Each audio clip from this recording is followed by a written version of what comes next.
Haja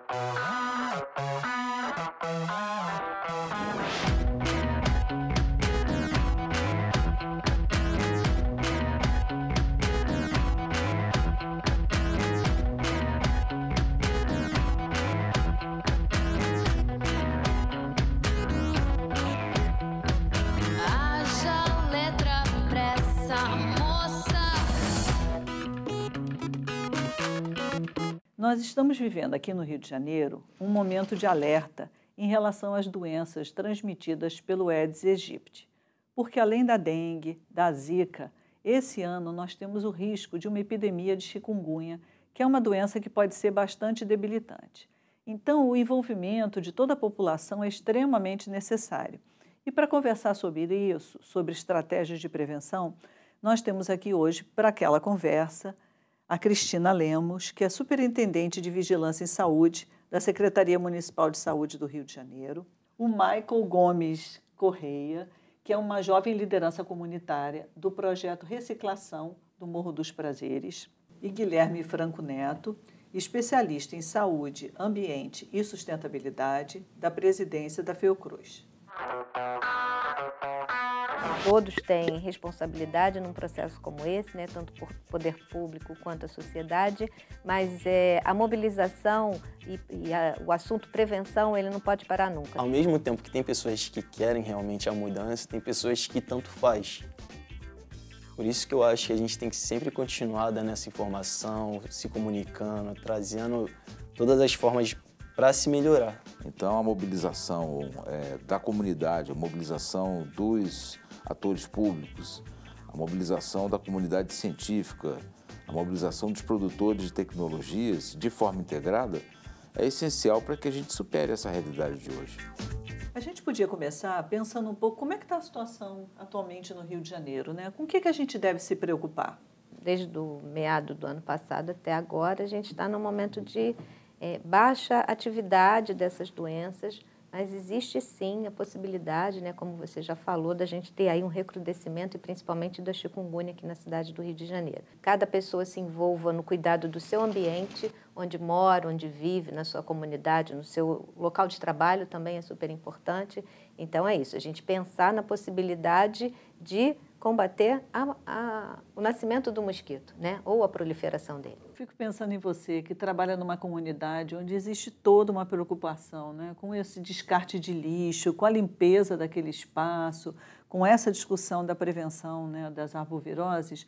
Como você vê isso no seu cotidiano? A gente tem que primeiro sempre priorizar que o do mosquito não deva nascer, né?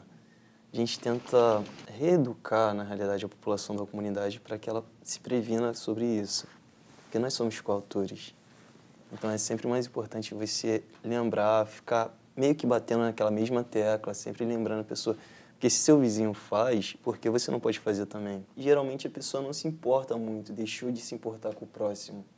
Por exemplo, eu posso saber do meu, eu já ouvi muito isso, isso nunca vai acontecer comigo. É muito complicado, essa questão de trabalhar com a humanidade das pessoas. Essa experiência do Morro dos Prazeres é uma das mais bem-sucedidas aqui no Rio de Janeiro. O que você acha que fez com que esse trabalho desse certo? Alguns moradores realmente abraçaram, vamos dizer assim, a causa e também por viver um espaço melhor. Por exemplo, você ter uma qualidade de vida melhor se você não tem um lixão do lado da sua casa. Eu acho muito importante que a gente preza muito a utilizar as crianças. Não utilizar, mas sim chamar pra gente. Porque acontece, muitos desses mutirões, algumas crianças deram a ideia. Então, por exemplo, se eu sou uma criança, eu faço um mutirão, se você está fazendo algo errado, por exemplo, despejando lixo do lado, eu vou reclamar com você. Lixo para a gente é um fator importantíssimo na questão do desenvolvimento, não só de mosquito, mas de várias doenças.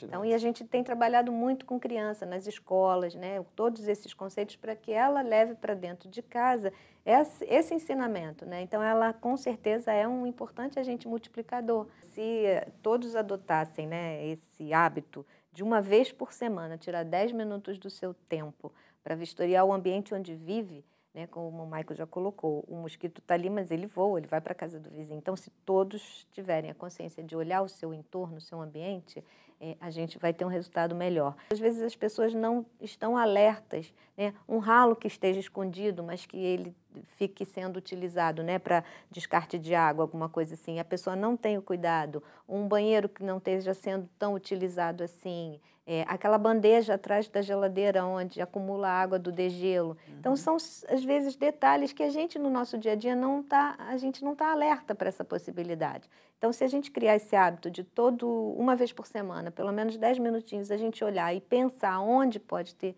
um possível criadouro, com certeza vai fazer diferença. No ano passado, Paulo aderiu ao programa de monitoramento e combate à dengue em condomínios da Associação de Síndicos e Subsíndicos do Distrito Federal e Região Metropolitana e começou uma campanha entre os moradores. Foram 3 casos de dengue aqui no condomínio antes do Paulo virar o responsável por combater o Aedes aegypti. Desde então, ele e os moradores se uniram nessa tarefa. Com o trabalho coletivo, foi possível eliminar os focos do mosquito. As tampas das caixas d'água foram trocadas. As marquises do prédio também foram reformadas para garantir que o mosquito ficasse longe. Na laje, foram feitos vários pontos de escoamento para a água não ficar parada. O empenho do Paulo não é à toa. O Aedes aegypti transmite a dengue, a chikungunya e o vírus Zika, que foi apontado como responsável pelo aumento no número de casos de microcefalia em todo o Brasil. Pessoas como o Paulo são exemplo do trabalho que pode ser feito nas comunidades para evitar a proliferação do mosquito. Então, é muito importante que todos os síndicos, moradores de condomínios, donos de prédios, cuidem dos seus imóveis. Não deixem acontecer isso, não deixem a água ficar parada, porque o mosquito Aedes vem e o mosquito da Aedes ele é pequenininho, mas ele derruba muita gente.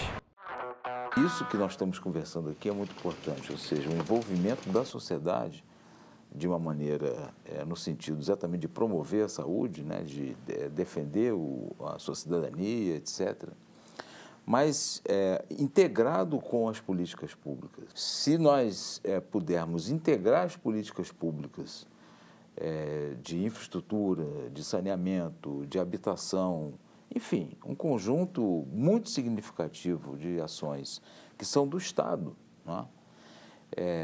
E isso sim vai permitir com que a gente consiga trabalhar com uma ordem diferenciada de controle sobre essa situação da proliferação do Aedes nas grandes cidades. Achei muito importante você ter citado outras políticas públicas, porque normalmente a saúde, por motivos óbvios, é protagonista, né, nessa discussão. Mas até questões como, por exemplo, a segurança, né? Nós tivemos uma época, uma solicitação de um agente comunitário de saúde do Borel para que a saúde pudesse ajudar na discussão da bomba d'água que ficava quebrada uma parte do ano, obrigando a população a usar as suas próprias caixas d'água. E nós fomos falar com a SEDAI, e ele comentou, não, mas quando a gente tem problemas de segurança aqui nessa área, a gente não consegue entrar. Então, lembrar que, por exemplo, essa é uma política essencial, né, que vai garantir justamente o acesso aos concertos, que vai garantir a circulação, né, dos agentes de vigilância em saúde, dos agentes comunitários de saúde, né, e da própria população. E nisso daí a ação integrada local, ela é chave. O mesmo grau de responsabilidade que foi imputado à sociedade, de ser o grande agente de controlador ou redutor da infestação do Aedes aegypti. Isso tem que ser feito também com os órgãos públicos e com cada agente especificamente, dele entender que existe uma necessidade de integração de ações. Aí eu acho que a gente vai dar um pulo importante e, inclusive, entender de que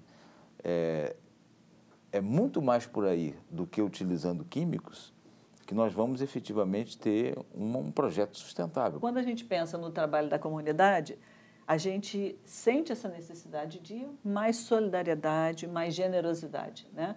Às vezes, eu não tenho que cuidar só do meu ambiente, eu tenho que cuidar daquela comunidade. Se tem uma grávida naquele lugar, então, eu tenho que ter um cuidado muito mais minucioso, Mas nas políticas públicas, a gente também precisa de humildade e de generosidade, né? Porque às vezes a gente só quer cuidar da nossa área, isso não é minha responsabilidade, isso é a responsabilidade do outro, né? Então a gente precisa também cultivar esses valores na própria política pública. Esse conceito que a OMS nos trouxe, foi construída com os países, de saúde em todas as políticas, né? Nós preferimos dizer de que é saúde com todas as políticas. Porque integra melhor, né? É relacional isso, né? Obviamente que isso vai depender de quais são os caminhos que a gente escolha para fazer com que isso ocorra. A gente vai ter uma grande reunião com todos os órgãos da prefeitura envolvidos, que possam estar envolvidos nessa luta, né? Principalmente Secretaria de Obras, Ordem Pública, Conlurb, Urbanismo. No momento de uma obra importante do governo, o que fazer com aquele entulho, quem tira, quem é a responsabilidade, o acesso da Conlurb aos locais para coleta regular de lixo, isso para a gente é fundamental. Essa junção de poder público com a comunidade foi muito importante durante o tempo, porque a gente tem uma unidade de saúde do bairro de Santa Teresa. E aí, a gente tem uma parceria muito grande com a comunidade dos Prazeres, inclusive, o projeto que a gente tem lá. Fica bem mais fácil quando a gente busca o poder público e ele aceita. Quando a gente traz para a população todas as informações de uma forma transparente, né, mostrando, olha, se aqui a gente não tiver mosquito, com certeza, mesmo que a gente tenha um doente, mas a gente não tem um mosquito que vai ser o elo transmissor para as outras pessoas, a gente vai conseguir ter um impacto e o controle da doença, né? E realmente o Lira a gente vem trabalhando, e esse mês de janeiro foi o mais baixo desde 2009, então foi um resultado bastante importante, mas isso não nos deixa confortável, porque a gente tem uma média na cidade. A gente tem áreas muito baixas, com um resultado muito baixo, mas a gente tem áreas com resultado muito alto, muito, muito alto. E isso para a gente é que é importante, a gente saber direcionar aonde atuar e comunicar nessa região esse resultado que é ruim, que precisa melhorar, mas também nessa que o resultado é baixinho, que ele é bom e precisa continuar baixinho dessa forma, precisa continuar com esse bom resultado. Nós temos que ter um detalhamento no território, mas bem, por exemplo, os Prazeres têm que ter o Lira dele, né? Porque, inclusive, com a ação social que já tem ali, com a mobilização da sociedade, certamente as medidas que podem ser tomadas no Prazer têm a sua especificidade. Né? E é possível, além da avaliação da população de mosquitos, a gente avalia os depósitos predominantes em cada região.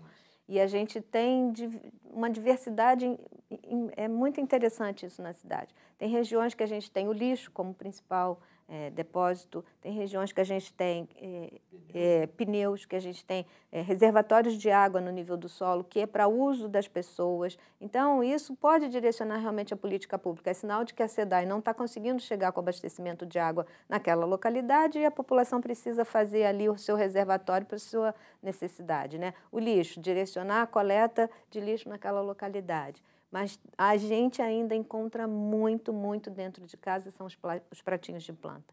Impressionante, apesar de todo esse trabalho que a gente já faz há muitos anos, mas a gente ainda encontra pratinhos de planta como um principal reservatório dentro de casa e criador de mosquito.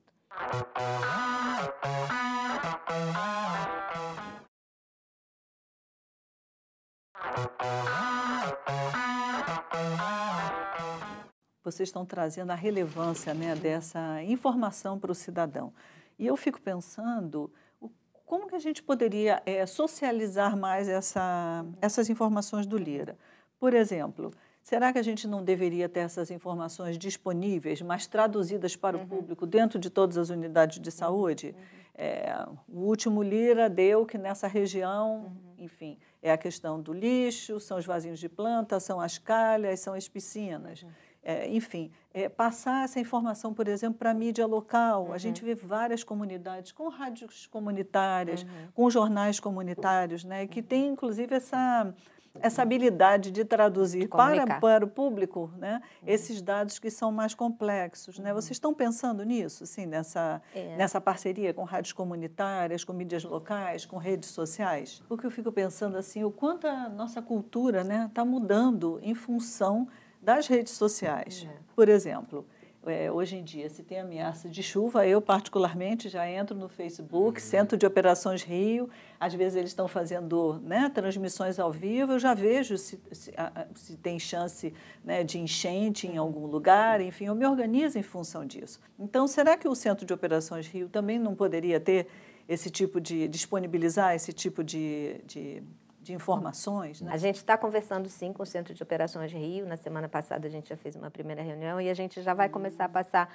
um mapa do Rio de Janeiro. A gente está só na organização mais tecnológica, né, dessa informação, de ter semanalmente a atualização dos mapas, desse mapa realmente do trabalho dos agentes de vigilância, que eles possam divulgar naquela área como que está o índice de infestação, o percentual de criadouros detectados naquela região. A gente já vem discutindo com eles para que eles divulguem no site deles. Tem um aspecto que tem que ser observado para a gente não ficar com a falsa impressão de proteção que quem cria as condições para eles é o homem, não é o contrário.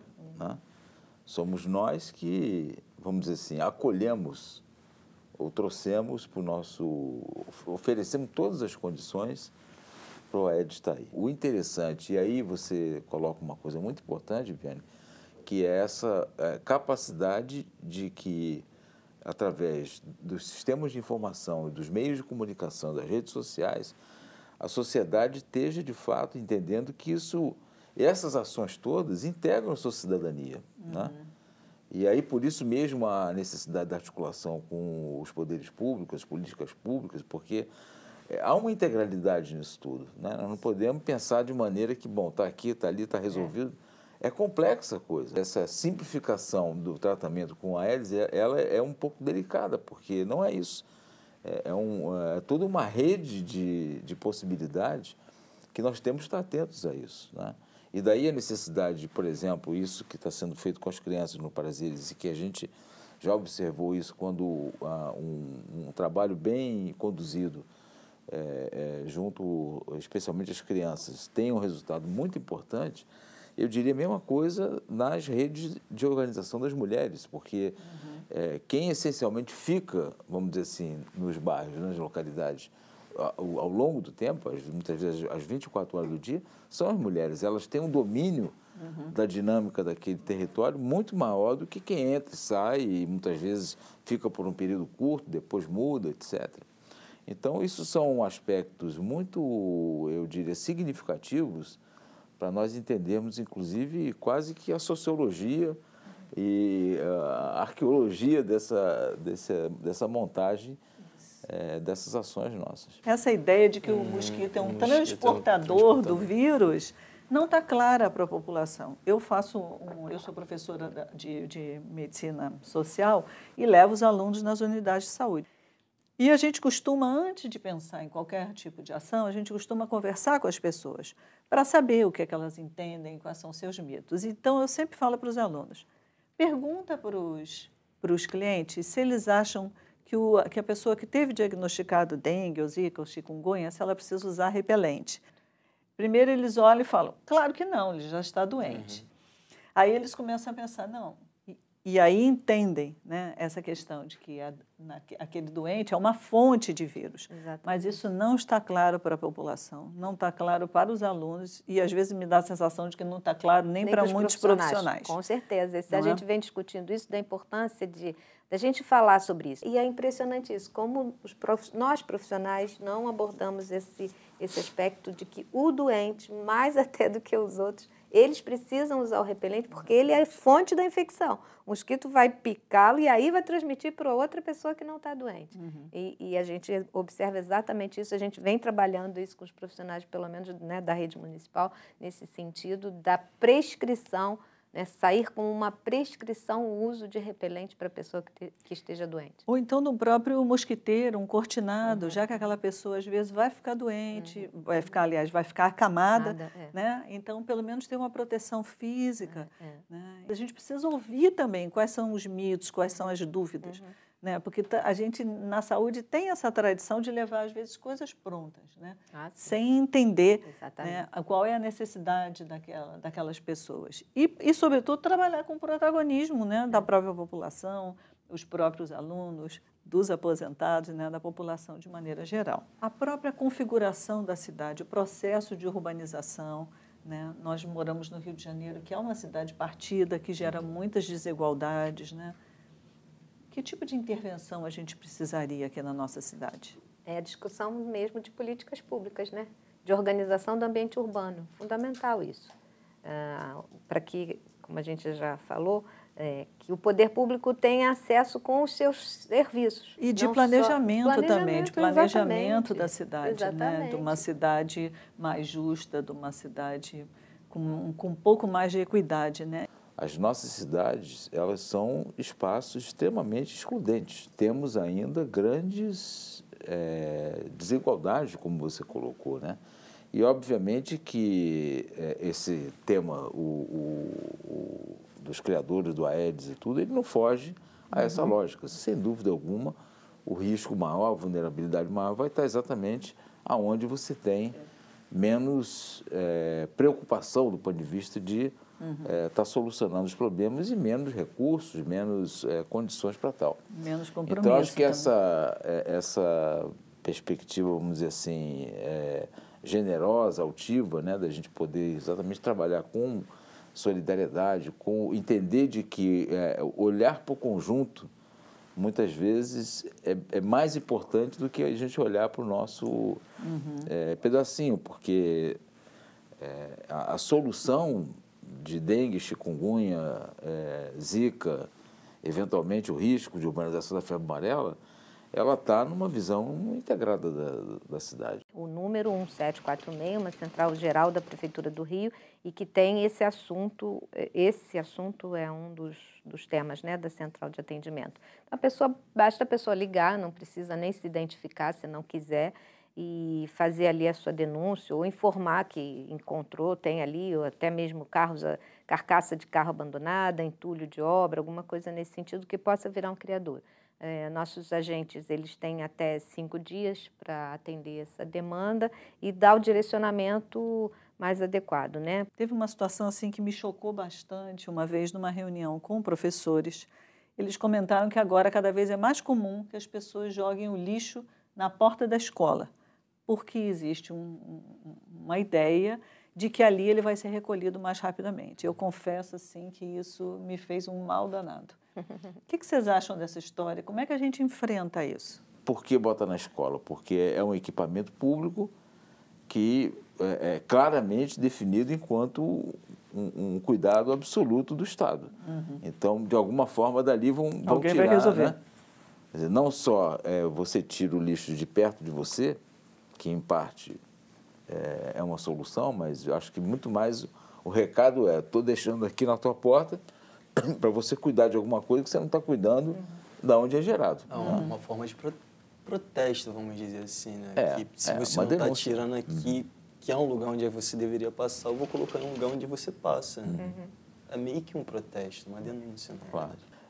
O nosso uso da água é predatório. O que aconteceu agora nessas grandes crises de estiagem, tanto em São Paulo, como de maneira mais crônica e mais intensa, no semiárido, é um exemplo claro de que esse é um tema